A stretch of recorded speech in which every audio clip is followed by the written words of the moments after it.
What's up, my homies? So, a while back, I came across a product which is about the dumbest thing I have ever seen promoted for fighting hair loss. And considering I have reviewed both Viviscal and Nutrafol, that is saying quite a bit. I held off on making a video about it simply because I didn't think anyone would take it seriously, but I have had a few people ask me about it, so I have decided it's time to talk about this questionable product by going over the video used to promote it and debunking the points made. So, the product in question is called the Growband, which is promoted by a hair loss channel called Hairguard. Now, there are a lot of channels out there that talk about hair loss. You have channels like Nick Shell, More Plates, More Dates, Hairliciously, Hair Loss Solution, etc. And even though I may not agree with everything they say and promote, I don't think any of them have done anything that I consider unethical or dangerous, so I have refrained from talking about them in great detail. In the case of Hairguard, though, the product he is selling is, in my opinion, a scam, and he's using fear-mongering and bro science to promote it. So, let's take an objective look at this Growband in the video he made to promote it and examine some of the claims he has made about it. I'm not going to go over the whole video, though, because it is mostly repeating over and over the same claims, but I'll link the video below if you want to see the whole thing. This is an Indian man by the name of Sadhu Amar Bharati. As an act of religious devotion, Sadhu held his arm above his head for an unbelievable 40 years and counting. As you can see, Sadhu's arm has withered away to not much more than a stick. In this video, I'm going to explain why the unusual case of Sadhu's arm can help us understand a fundamental truth about the real underlying cause of male pattern baldness. It's a truth that any pharmaceutical company selling hair loss drugs would rather you didn't know. But okay, so what he's saying here is complete nonsense. The reason why this man's arms are atrophied is not due to a lack of blood flow, but due to inactivity. If there were a lack of blood flow, then it wouldn't just be the skeletal muscle that suffered, but you would also see, say, necrosis of the skin tissue, and if you look at his arm, his skin looks just fine. The arm has many muscles in it, including the biceps and the triceps, which are involved in both elbow flexion, say if you're doing like a pull-up, as well as elbow extension if you're doing like a bench press. And if you're going to spend the next 40 years not applying any resistance or even movement to the arm, then naturally the arm is going to atrophy over time. I mean, you see the same thing happen with quadriplegic people. Their skeletal muscles will atrophy as a result of nerve damage because they can't move, and it'll eventually get to the point where they look extremely skinny and weak, but theoretically, if they were to regain motor function, they would be able to rebuild the skeletal muscle tissue, as we see with people who temporarily lose function in their limbs due to injuries like fractures or ACL tears, but once they recover from those injuries and get physical therapy, they're able to move again and regain some of their lost muscle. Also, notice, since we are talking about hair, that we don't actually have a close-up of his arm to see if he still has any arm hair left, and that is interesting because I imagine if we could get closer, we'd probably see that he still has some arm hair. So the notion that this guy's arms are the way it is because of a lack of blood flow is frankly just complete bullshit. It's due to a lack of exercise. That would happen to anybody if they didn't move their arm for a long enough period of time.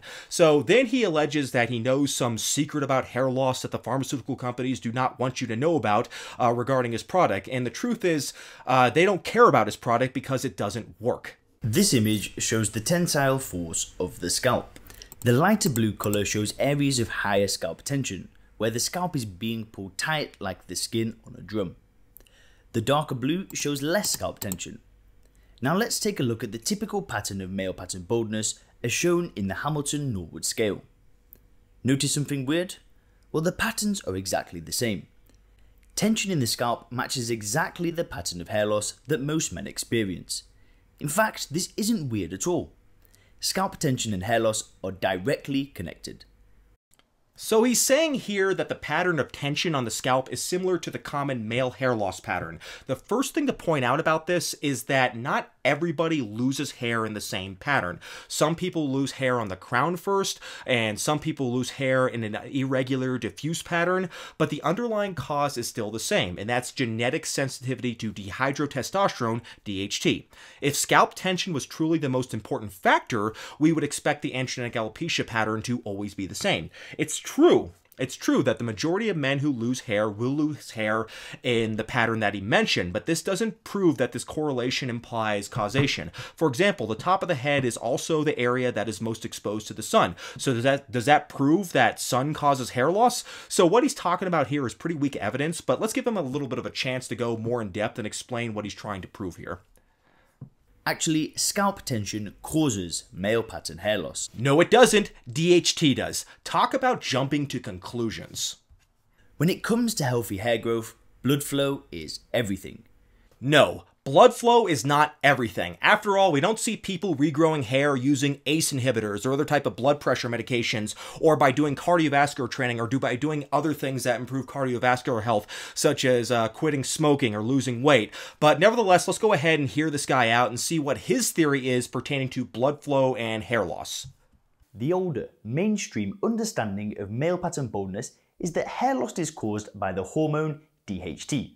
First of all, the idea that DHT causing hair loss is the old theory is a complete joke. The reality is that your theory about blood flow is the old and obsolete theory. I mean, let's just take a look at this ad from the 1920s, which is about using a steam hat to improve blood flow to the scalp. Spoiler alert, it doesn't work, and neither does your Growband, which is just the 21st century version of this product. The most popular hair loss drug is finasteride, also known as Propecia, which chemically blocks DHT by stopping it being converted from testosterone. Finasteride can help regrow a small amount of hair by blocking the DHT. But the problem is the side effects can be severe.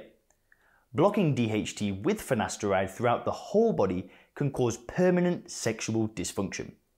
There are even support groups like the Post-Finasteride Syndrome Foundation for people who have ongoing side effects even after stopping finasteride. After this, he shamelessly fearmongers about finasteride. He first downplays its effectiveness by saying it only grows a small amount of hair. Now, to be fair, in some cases and for some individuals, this may be true. I mean, some responders to finasteride may only expect to maintain their hair rather than get any kind of significant regrowth, but that still makes it a much better product than his product, which doesn't do anything at all. He then erroneously states that finasteride causes irreversible sexual dysfunction because, of course he does. He doesn't want you to try something that actually is clinically proven to work like finasteride, because then you would have no desire to give his overpriced Growband a shot.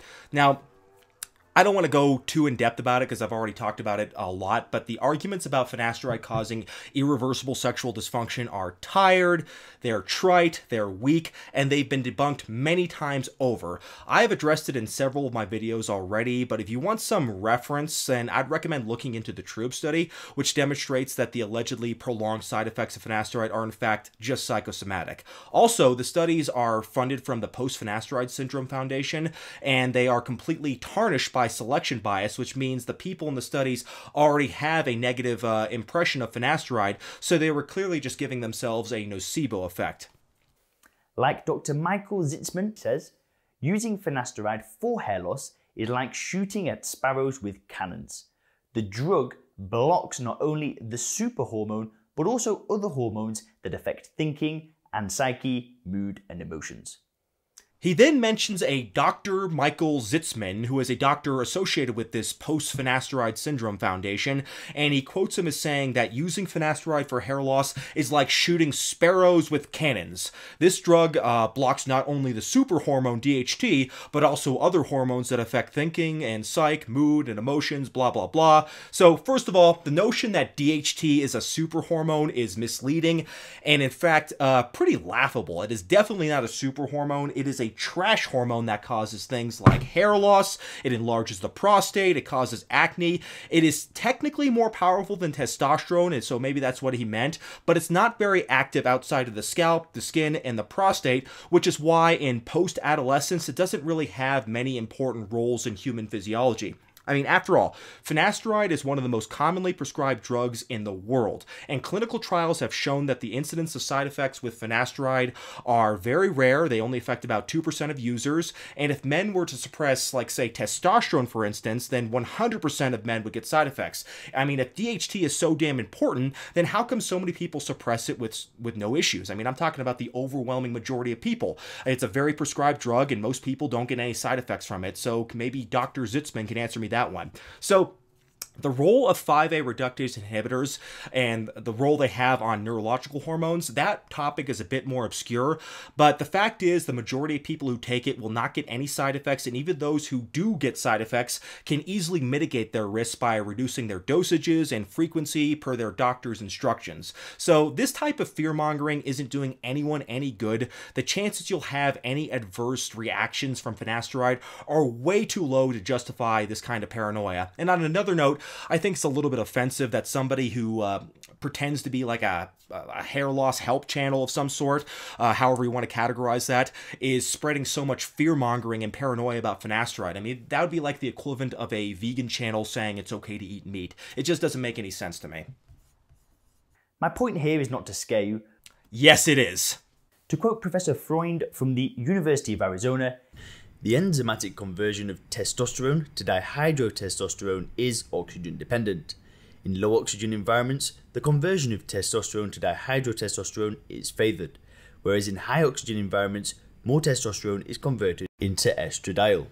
So what he's saying is that in the presence of more blood flow, you're going to have more oxygen and therefore more conversion of testosterone into the hair-safe hormone estradiol, as opposed to the conversion of testosterone into the very dangerous dihydrotestosterone. This may be true, though I haven't found any basic science data supporting the statement, but it doesn't matter because the fundamental problem with hair loss is not blood flow. We know this because other things that improve blood flow to the scalp, like certain blood pressure medications, as well as cardiovascular training, other things I've mentioned already in this video, do not improve hair growth. I mean, you could be the absolute pinnacle of good cardiovascular health and still be completely bald. And that is because in order for blood flow to benefit the hair follicles, you need to promote angiogenesis, which is the development of new blood vessels to the hair follicle. Otherwise, it doesn't matter how much blood flow you are promoting to the scalp because the improved blood flow will not reach your hair follicles.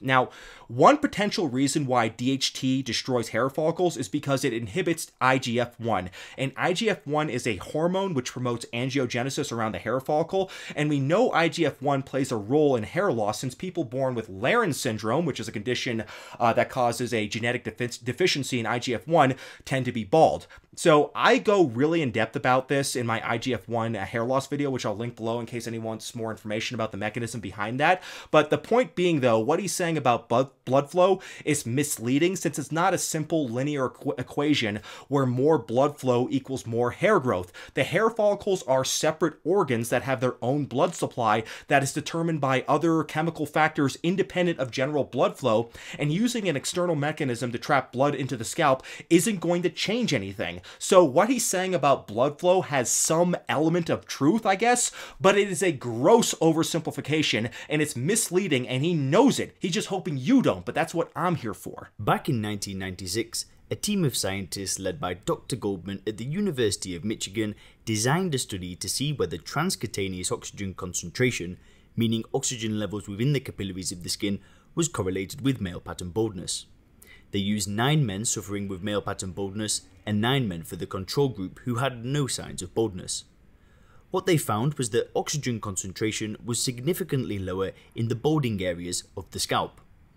Areas of the scalp with hair had significantly higher concentrations of oxygen. This makes total sense. More oxygen helps the hair follicle survive and grow, and less oxygen starves the hair follicle and causes more DHT to be produced.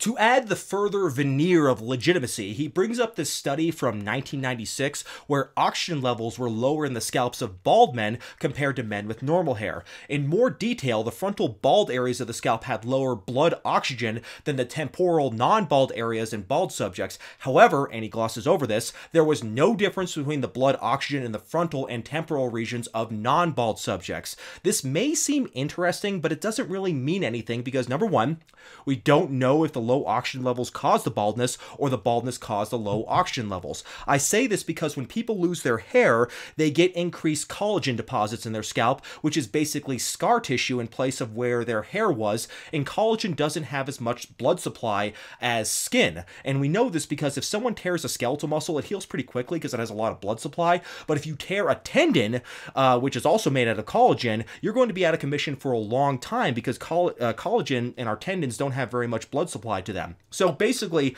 we're dealing with what I can call what is known as a chicken or the egg situation. I mean, does low oxygen in the scalp cause baldness, or does baldness cause low oxygen in the scalp? Being that there is no evidence that blood flow improves hair growth, I'm willing to bet the latter is the one that's more likely to be true.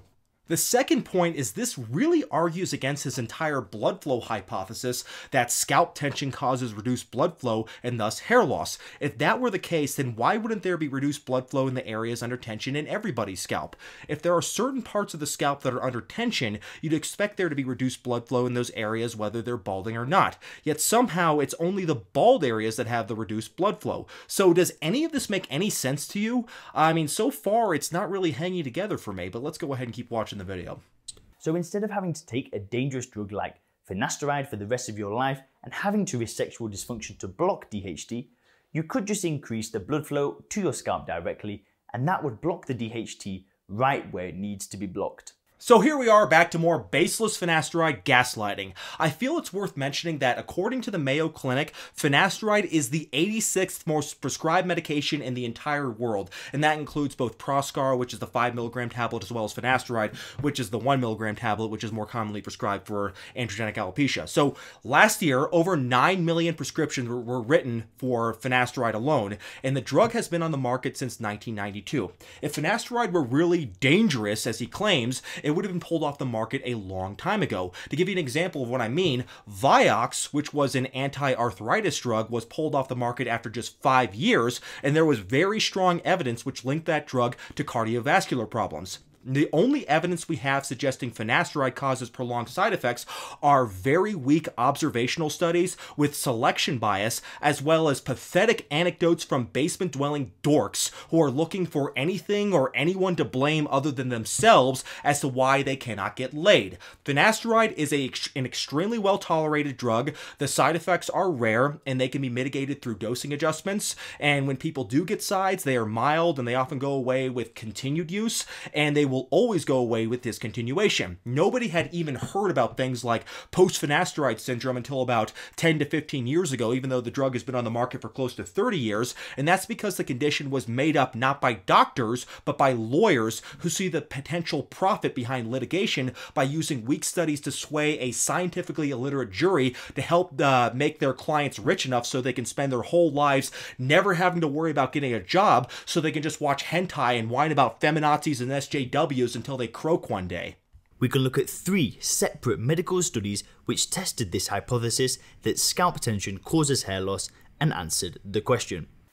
The researchers used Botox injections to relax the muscles in the scalp, just like how Botox is used normally to relax the muscles in the forehead. Lo and behold, after 48 weeks, hair regrew by 18%, similar to the results reported with Propecia. A similar study was conducted in 2017 where patients' scalps were injected with Botox to relax the muscles and reduce the tension. Again, the results were impressive. Out of 10 male patients, 8 had good to excellent results on a photographic assessment. So here he presents 2 small studies on Botox, which show potentially promising results in regards to hair growth. He then goes on to say that the reason it works is because it relaxes the muscles to improve blood flow, which he feels in turn validates his stupid product. The problem with this is that we don't know if this vasodilation is the actual mechanism behind why Botox allegedly works. This was believed to be the reason why minoxidil worked initially, because minoxidil in its oral form, Lonatin, is a blood pressure medication which also happens to be extremely good at growing hair all over the body, including the scalp. It was found that by compounding minoxidil into a topical formula, this would regrow hair locally, hence why it eventually went through the whole full FDA approval process and became the first FDA-approved treatment for male pattern baldness on the market today. So even though minoxidil does work, we don't fully understand the mechanism, but we know it helps promote growth of the dermal papilla cells, which in turn promote hair growth. But we know that vasodilation is not the mechanism behind why minoxidil works. Otherwise, all blood pressure medications would work. So if Botox has an effect, and it might, although I think further studies are needed, we can't just assume right off the bat it's because of its effects on blood flow. Nobody designed minoxidil originally with the expectation it would cause hair growth, so we can't just assume we know why Botox helps to promote hair growth. And even if Botox does work, that sure as hell doesn't mean his stupid product does. The second study, which tests the scalp tension theory, took place in 2012 at the University of Hong Kong. Researchers theorized that by massaging the scalps of participants, they would be able to boost blood flow and reduce the tension.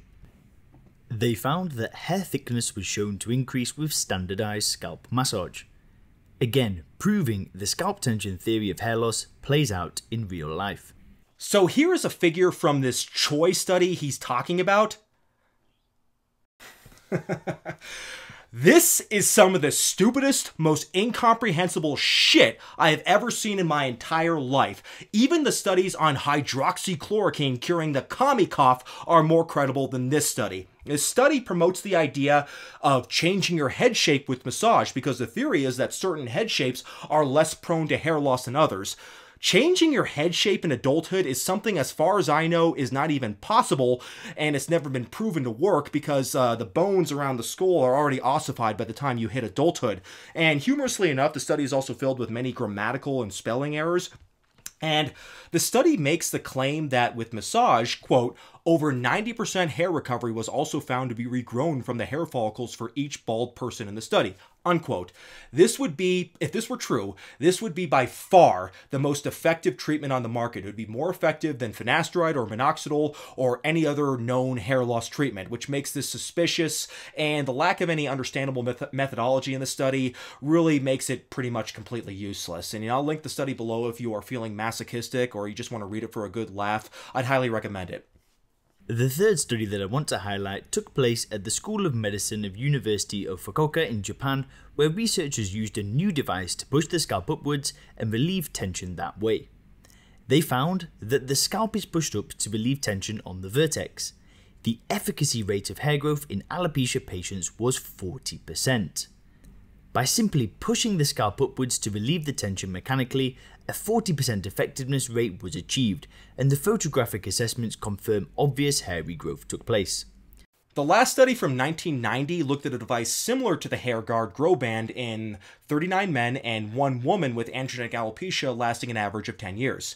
This study was done back in the era when the scalp tension or blood flow theory was considered to be at least somewhat credible and was felt to be valid and somewhat on par with the androgenic hormone theory, which of course we know is the valid theory behind why people lose their hair.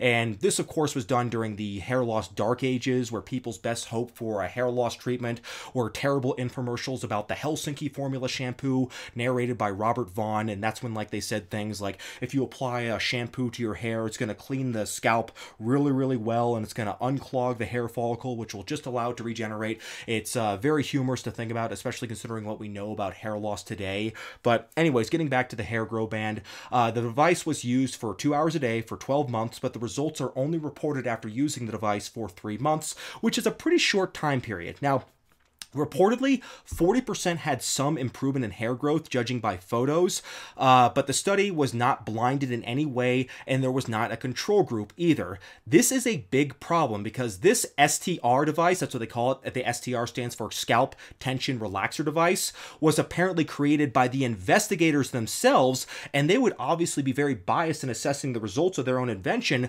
which perhaps they thought could be profitable for them and lead to an early retirement. And who knows, maybe this Hairguard guy is thinking the same thing about his product. So only photos were used because, quote, Hair counts could not be undertaken because it was too time-consuming at the dermatology outpatient clinics, unquote. So we're stuck with just photos, which aren't the best indicator of progress, since oftentimes lighting can change with different photos. Like if you shine a bright light directly on top of someone's scalp, it's going to look more diffuse because you'll be able to see the scalp more easily. And this is especially when the people judging the photos have a vested interest in showing their device works. Also, you can be sure the 3 sets of photos published in the article represent the absolute best outcomes of the treatment, because, you know, these guys want to make money off of the treatment. They do not mention if anyone else was on another hair loss treatment. So, you know, the only thing available at the time was 2% minoxidil, which was prescription only. But nevertheless, I think it would have been important for them to mention whether or not somebody was, in fact, on this treatment or something else that could have influenced the outcome of the study. So the study is 30 years old, well, close to, yeah, it is actually 30 years old as of today, and we can't assess the reliability of the study because apparently there have been no subsequent tests of this STR device, of which the Hair Growband is similar. And if you compare this to an actual clinically proven treatment like finasteride, where you have multiple trials which involve thousands of participants that are tested and retested, you could see that the evidence behind this is very weak. We just have one Japanese study, and it's pretty thin gruel when trying to justify using this expensive gimmick as opposed to using a proven therapy like finasteride and minoxidil. The problem is Botox is extremely expensive and requires a trained medical professional and a visit to a clinic, and the participants in the massage study had a trained professional administering their massages. Both of those options are hard work, time consuming, and expensive. I actually agree with him here. I mean, even if Botox does work, it does seem like it would be too expensive for prolonged use. But the problem is that this head pump thing is also expensive, and at least the Botox treatment has some promising evidence suggesting that it might work, which is more than what you can say about the Hairguard hair growth band thing. This is called a Growband. By inflating an inner tube, the device pushes the scalp upwards, reducing scalp tension and allowing blood to flow back into the scalp. The motion of inflation and deflation stretches out the scalp, whilst causing the top of the scalp to crease together, essentially massaging itself and pumping blood back into the vertex of the scalp. In just 10 minutes per day of inflation and deflation, you'll be able to feel less tension in your scalp, more movement around the sides, and more sensation in the vertex. Well, looking at this video, it looks like it worked really well since the guy is a Norwood 1, but at this price, you have to pump it up and deflate it manually. It's not even automatic. That seems like a bit of a ripoff. I mean, if you're going to spend several $100s, you may as well at least make it automatic. But anyways, you know, it doesn't work, so it doesn't matter. But even if we are to accept the blood flow theory, aren't we constricting blood flow by wrapping what is basically just a blood pressure cuff around our head? I mean, this thing is like putting a tourniquet on your arm and then expecting it to improve blood flow to your arm. I mean, you'll get increased vasodilation after you reduce the restriction, but it's just to compensate for what you were blocking before. It's not going to give you a net increase in blood flow over time. I mean, we're supposed to believe this gimmick is better than established treatments like finasteride, minoxidil. I mean, come on, this is a joke here. There are also no ongoing costs. Pay once and use it forever. If you take finasteride, for example, you'll have to pay for it monthly, which could add up to more than $300 per year or $1,500 over 5 years. So he gives a number of reasons as to why you should use the Growband. He doesn't mention the number one reason, which is to give him more money. But most of the reasons are they largely relate to the ease of use. But he also makes the claim that there is no ongoing cost to buying this product. So you can just buy it once and you can use it forever. Well, he forgot one really big cost, and that's losing your hair because this product doesn't work. He also says finasteride can cost $300 per year. And I assume he's talking about US dollars. I mean, I don't know where he lives, but here in the USA, if you get 5 milligram Proscar tablets, which you can quarter into 1.25 milligrams per day, the cost for me is just $9 for 30 tablets, which are then quartered and used daily so they can last 4 months. So that would be $27 per year. So by the time I have spent as much on Proscar as I would on this stupid thing, it would take about 11 years, and that's assuming this piece of crap product doesn't break and need to be replaced a few times over the course of a decade. So I don't know who was ripping this guy off, but finasteride does not cost as much as he says, at least not anymore. Maybe when it was new, it did cost that much. So one last point I'd like to mention is this guy doesn't bring up the biggest flaw with his scalp tension and blood flow theory, and that's the fact that hair transplants work. When hair from the back of the head is transplanted to the front, it grows just fine. So the increased scalp tension doesn't make this hair any more sensitive to DHT. Likewise, when DHT sensitive hair is transplanted to a region where there is no scalp tension, the hair doesn't grow any better. This has been known since the 1950s, confirming that the hair location doesn't influence the rate of hair loss, but rather it's more of a factor of the hair's sensitivity to the DHT that influences how fast it miniaturizes or how protected it is. So clearly genetic factors are the most important, because people without androgenetic alopecia and most women don't have any problem with hair loss despite having the same scalp tension issues this Hairguard guy apparently thinks is such a big deal and is apparently like the biggest cause of hair loss. So the guy goes on to recap for about the 50th time in the video, but I won't recap anything other than saying that this guy should really be ashamed of himself for promoting disinformation and outright fear-mongering about finasteride to promote this unproven and just flat-out laughable gimmick when there's already so much disinformation about finasteride as it is. I mean, I have met so many bald people in my life who tell me that they thought about starting finasteride, but they never took the plunge because they were too scared, and that's a real tragedy, because I have to wonder how many of them would still have their hair today if they had just found the courage to start finasteride and not waste their time and money on gimmicks like this. So, Hairguard, if you're watching this, don't take it personally, but please put the good of the hair loss community over your financial interest and stop promoting this useless product. Thank you.